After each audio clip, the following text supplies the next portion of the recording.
share a review with you of these pants that I made recently. The pattern is McCall's 7131, and it's a really simple wide leg pant pattern. It has a flat front and elastic in the back. I made it using this polyester fabric, and it makes it really flowy, drapey.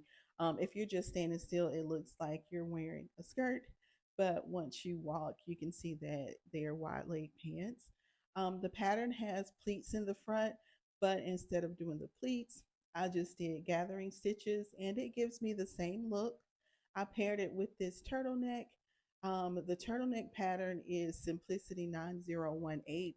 Unfortunately, it is discontinued, but there are a lot of basic turtleneck patterns that you could try to get the same look. Butterick has a new release pattern that has a turtleneck. No Me also has a new release pattern that has a basic turtleneck. I haven't sewn either one of those, but based on the line drawings, it's pretty much the same thing. Both of these fabrics I actually got from Walmart. And I don't know if you've checked out Walmart in your area, but a lot of the Walmarts have value fabric bundles. I believe the fabric for the pants was maybe 3 yards for $8. The rib knit for the turtleneck was also from Walmart. I can't remember how much I paid for that.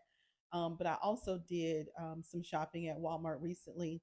I shared a video of the fabrics that I got, and I'll link it next if you want to take a look.